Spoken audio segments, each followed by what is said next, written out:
أعوذ بالله من الشيطان الرجيم. بسم الله الرحمن الرحيم. إن الحمد لله نحمده ونستعينه ونستغفره ونعوذ بالله من شرور أنفسنا ومن سيئات أعمالنا. من يهده الله فلا مضل له ومن يضلل فلا هادي له. وأشهد أن لا إله إلا الله وحده لا شريك له وأشهد أن محمدًا عبده ورسوله صلى الله عليه وسلم. اللهم صل على محمد وعلى آل محمد كما صليت على إبراهيم وعلى آل إبراهيم إنك حميد مجيد. اللهم بارك على محمد وعلى آل محمد كما باركت على إبراهيم وعلى آل إبراهيم إنك حميد مجيد. أما بعد فأعوذ بالله السميع العليم من الشيطان الرجيم.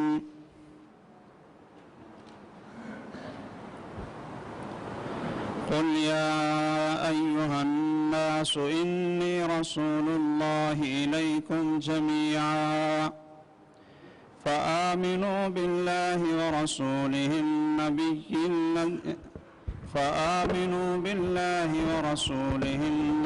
الأمي الذي يؤمن بالله وكلماته واتبعوه لعلكم تهتدون.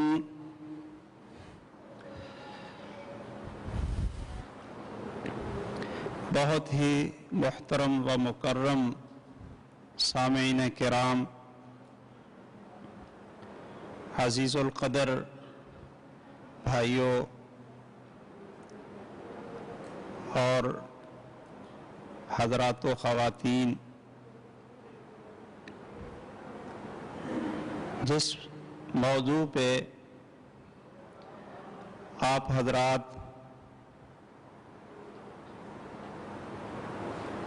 میری طرف سے چند کلمات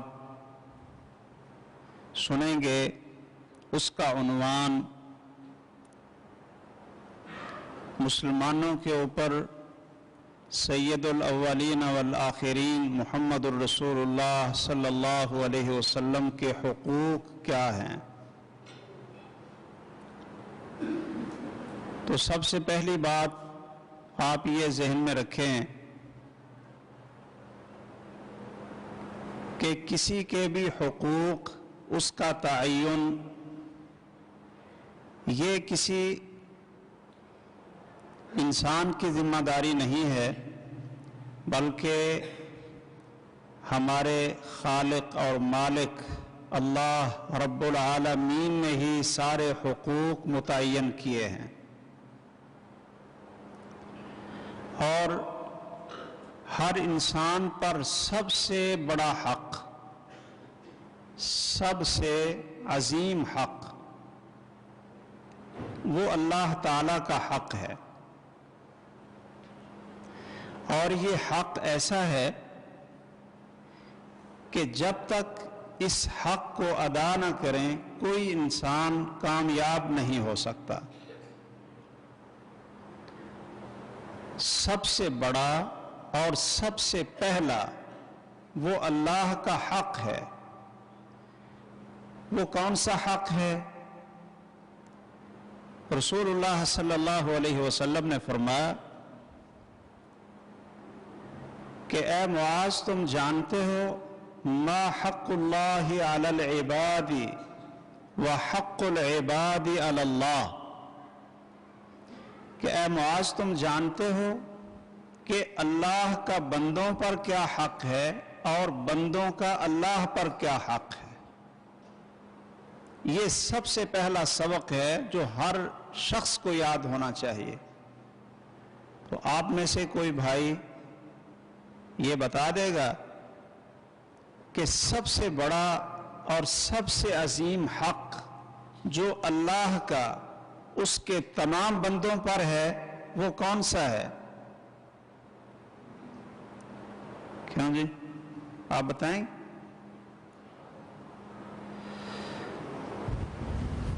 آپ بتا دیں۔ اچھا چلیے میں آپ حضرات سے ذکر کر دیتا ہوں، پھر اس کو یاد رکھنا تاکہ کبھی کوئی اور پوچھ لے تو پھر آپ پریشان نہ ہوں۔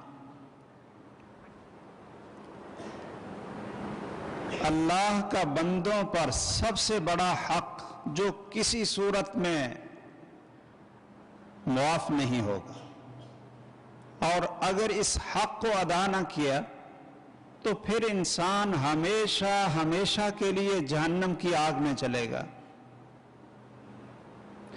اور اگر یہ حق ادا نہ ہوا تو پھر سارے انسانوں کے حقوق بھی ادا کر لیں، والدین کے حقوق بھی ادا کر لیں، اور انسانیت کی کتنی خیر خواہی کر لیں، لیکن اگر یہ حق ادا نہ ہوا تو تمام کی تمام نیکیاں اور جتنے اجر جتنے ثواب ہیں سارے کے سارے ضائع ہیں۔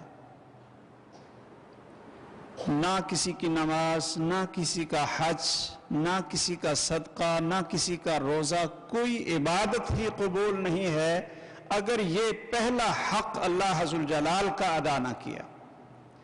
تو سنیے وہ کیا ہے؟ ان یعبدوہ ولا یشرکوا بہ شیئا، کہ صرف ایک اللہ کی بندگی کریں اور اس کے ساتھ کسی کو شریک نہ ٹھہرائیں۔ یہ حق یاد رہے گا؟ دو چیزیں ہیں نا، ان یعبدوہ ولا یشرکوا بہ شیئا، آپ کا آدھا جواب صحیح تھا، ان یعبدوہ ولا یشرکوا بہ شیئا، صرف اللہ کی عبادت کریں اور اس کے ساتھ کسی چیز کو شریک نہ ٹھہرائیں۔ یہ اللہ ذوالجلال کا ساری مخلوق انسانوں پہ سب سے بڑا حق ہے۔ اگر اس حق کو ادا نہ کیا تو پھر اللہ ذوالجلال فرماتے ہیں لَإِنْ أَشْرَكْتَ لَيَحْبَطَنَّ عَمَلُكَ وَلَتَكُونَنَّ مِنَ الْخَاسِرِينَ، کہ اگر آپ نے شرک کیا، صرف اللہ کی خالص عبادت نہ کی تو پھر آپ کے اعمال ضائع ہو جائیں گے اور آپ گھاٹا پانے والوں میں ہوں گے۔ ایک بات تو آپ یہ ذہن میں رکھیں۔ دوسری بات، اس اللہ کے حق کے بعد تمام مخلوقات میں، تمام لوگوں میں، انسانوں میں وہ حق ہوں گے جو اللہ ذوالجلال نے مقرر فرمائے، جو اللہ ذوالجلال نے مقرر فرمائے ہیں۔ تو آئیے، میرا موضوع یہ ہے کہ محسن انسانیت، سید الاولین والآخرین، خاتم النبیین، رحمت للعالمین، محمد الرسول اللہ صلی اللہ علیہ وسلم کے ہمارے اوپر، اس کو میں ہی پکڑتا ہوں، آپ کے یہ قابو نہیں آتا، آپ کے ہمارے اوپر کیا حقوق ہیں اور ہمیں کیا کرنا چاہیے، تو ہم رسول اللہ صلی اللہ علیہ وسلم کے اپنے اوپر حقوق ادا کرنے والے ہوں گے۔ تو اللہ تعالیٰ نے سب سے پہلا حق جو رسول اکرم صلی اللہ علیہ وسلم کا ہمارے اوپر رکھا ہے، وہ اللہ کا بھی حق ہے اور رسول اللہ صلی اللہ علیہ وسلم کا بھی حق ہے۔ میں یہاں ایک اور چیز آپ حضرات کو سمجھا دوں اور اس کو آپ ذہن میں رکھیں کہ جو بھی کسی بندے اور انسان کا حق ہوتا ہے وہ اللہ کا بھی حق ضرور ہوتا ہے۔ کیوں جی؟ آپ یہ تقسیم سنتے ہیں نا کہ حقوق اللہ اور حقوق العباد، اللہ کے حق اور اللہ کے بندوں کے حق. یہ جو اللہ کے بندوں کے حق ہیں یہ کس نے مقرر کیے ہیں؟ اللہ نے مقرر کیا نا. اس لیے جو بندوں کے حق ہیں وہ اللہ کا بھی حق ہے کہ اس لیے کہ اس نے مقرر کیا. جتنے حقوق العباد ہیں وہ اللہ کے بھی حقوق ہیں اس لیے کہ وہ اللہ ذوالجلال نے مقرر کیے. آپ دوسرے لفظوں میں اس طرح سمجھ لیں کہ اللہ ذوالجلال کا حق ادا نہ کرنے کی وجہ سے ایک گناہ ہوگا کہ اللہ کا حق ادا نہیں کیا، ایک جرم ہوگا، اور اللہ کے بندوں کے حقوق ادا نہ کرنے کی وجہ سے ڈبل گناہ ہوگا. ایک تو اس بندے کا حق تھا وہ ادا نہیں کیا، اور وہ حق اللہ ذوالجلال نے مقرر کیا تھا اس کا فرمان اس نے تسلیم نہیں کیا. اس کی مثال اس طرح سمجھ لیں کہ ماں اور باپ کا حق ہے اپنے بیٹوں پر کہ وہ اپنی ماں اور اپنے باپ کی فرما برداری کریں. ٹھیک ہے نا جی؟ یہ حقوق العباد میں سے ہے نا کہ بیٹا اولاد اپنے والد اور والدہ کی بات کو تسلیم کر لے، ان کے ساتھ احسان کرے، نافرمانی نہ کرے. یہ والدین کا حق ہے. یہ حق کس نے مقرر کیا ہے؟ اللہ ذوالجلال. اب جب کوئی بیٹا اپنی ماں کی نافرمانی کرے گا، ایک تو اس نے ماں کی حق تلفی کی، اس کا حق ادا نہیں کیا، اور دوسرا اس نے اللہ کی بھی نافرمانی کی کہ اللہ ذوالجلال نے یہ حق مقرر کیا تھا اور اس نے اس کو ادا نہیں کیا.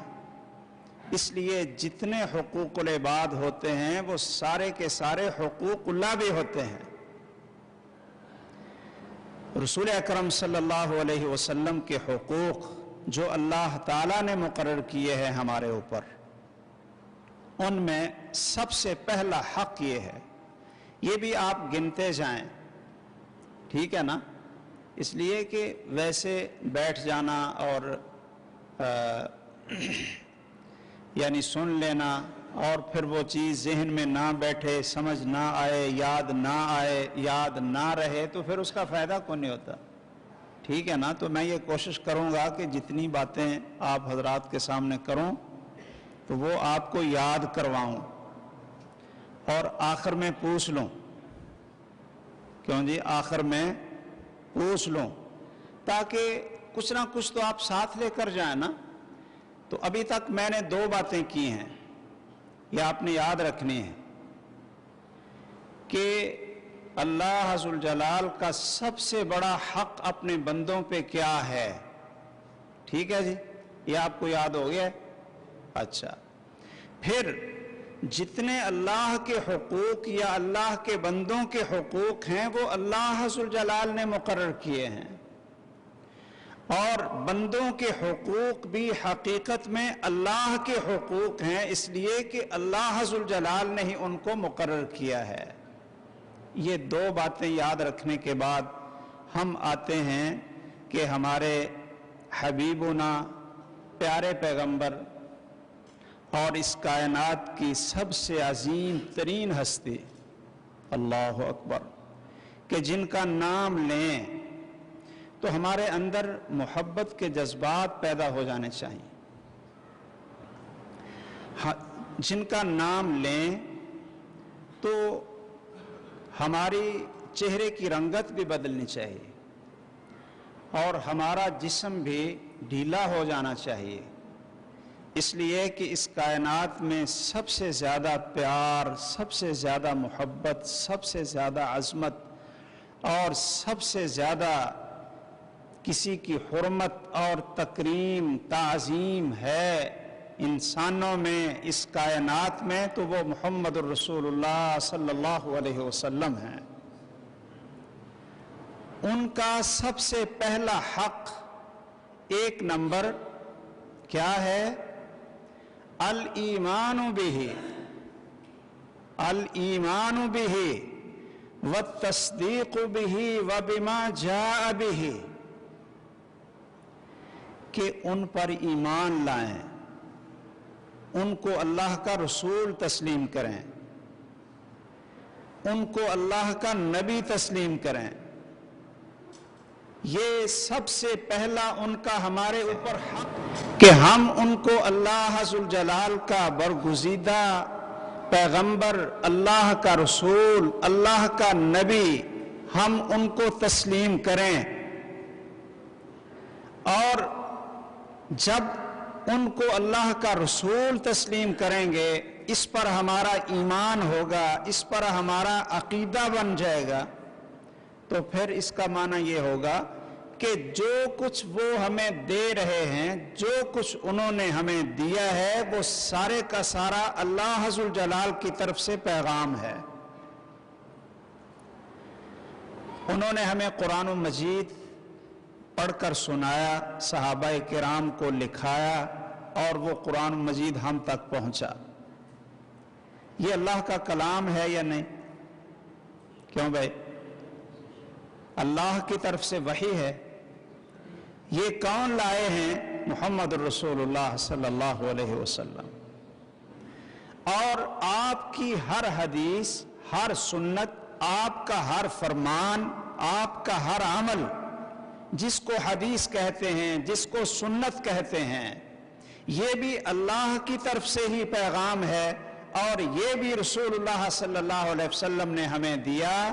تو آپ کو اللہ کا رسول تسلیم کرنا، اللہ کا نبی ماننا، اور جو کچھ آپ اللہ کی طرف سے لائے ہیں اور آپ نے جو کچھ فرما دیا ہے، خواہ وہ قرآن کی صورت میں ہو یا حدیث کی صورت میں ہو، ان سب کو سچا ماننا اور ان پر ایمان لانا، یہ سب سے پہلا حق ہے محمد الرسول اللہ صلی اللہ علیہ وسلم کا.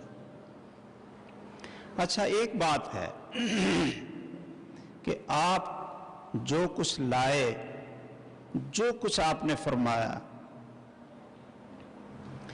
اگر ہماری یہ عقل یا ہمارا یہ معاشرہ، ہماری تحقیق، ہماری ریسرچ اور ہماری عادات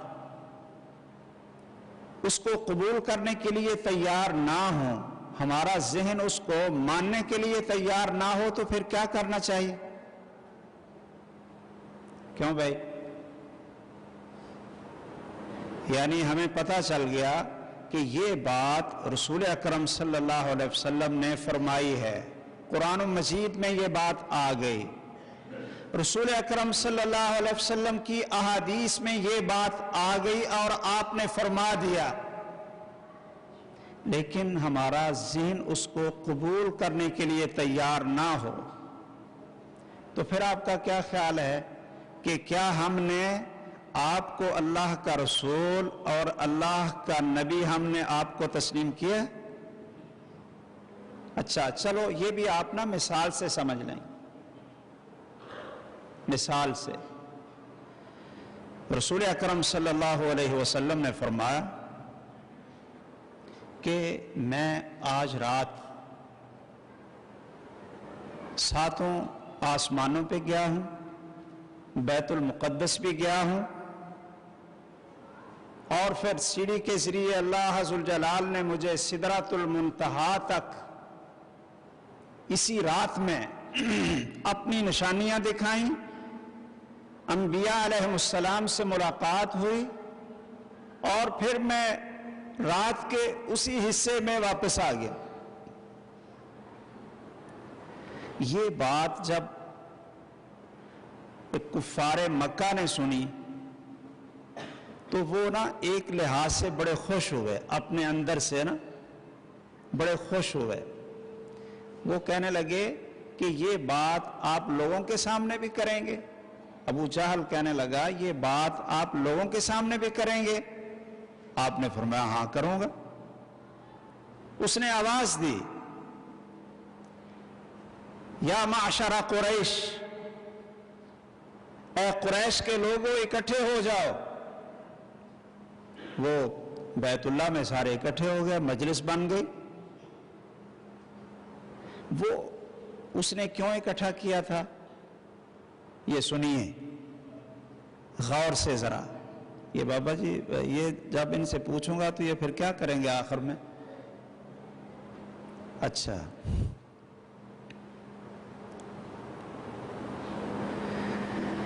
ابو جہل کہنے لگا جی ہاں ان کو بتاؤ جو آپ نے مجھے بتایا تھا. آپ نے فرمایا کہ اللہ ذوالجلال نے مجھے اس رات کے ایک حصے میں بیت المقدس بھی دکھا دیا، وہاں سے 7 آسمان بھی، سدرۃ المنتہا تک بھی، یہ دیکھا وہ دیکھا. وہ سب نے آپ کی اس بات کا مذاق اڑایا، استہزاء کیا، اس لیے کہ کوئی عقل ماننے کے لیے تیار نہیں تھی. ان کو 1 مہینہ تو بیت المقدس شام جانے کا لگتا تھا، پھر واپسی کی اتنی مسافت تھی، پھر 7 آسمان پہ جانا، وہاں کی خبریں دینا، ان کی عقل نہیں مانتی تھی. اچھا انہوں نے مذاق اڑایا، دیکھو جی ہم پہلے ہی کہتے تھے نعوذ باللہ نعوذ باللہ، یہ مجنون ہے، استغفر اللہ، یہ پاگل ہے، یہ بہکی بہکی باتیں کرتا ہے، نعوذ باللہ. اچھا ایک اور انہوں نے شکار کرنے کی کوشش کی، کیا کہ سیدنا ابو بکر رضی اللہ تعالیٰ عنہ کے پاس گئے اور کہنے لگے اگر کوئی شخص یہ کہے، یہ دیکھیے ذرا انداز، کوئی شخص یہ کہے کہ میں رات کے تھوڑے سے حصے میں بیت المقدس شام اور 7 آسمان سدرۃ المنتہا سے ہو کر آیا ہوں، تو کیا آپ اس کی تصدیق کریں گے؟ تو سیدنا ابو بکر رضی اللہ تعالیٰ عنہ نے فرمایا، کیا فرمایا تھا؟ کہنے لگے نہیں ایسا نہیں ہو سکتا، ایسا نہیں ہو سکتا. اچھا انہوں نے کہا کہ یہ بات آپ کے ساتھی محمد صلی اللہ علیہ وسلم نے یہ بات کی ہے. تو پھر انہوں نے کیا کہا تھا؟ کیوں جی؟ انہوں نے فرمایا ہاں اگر انہوں نے یہ بات کی ہے تو پھر بالکل سچ اور حق ہے. اچھا جی فرق کیا ہوا؟ اگر کوئی شخص یہ بات کرے تو وہ فرماتے ہیں وہی سیدنا ابو بکر رضی اللہ تعالیٰ عنہ کہتے ہیں نہیں نہیں یہ کیسے غلط بات ہے.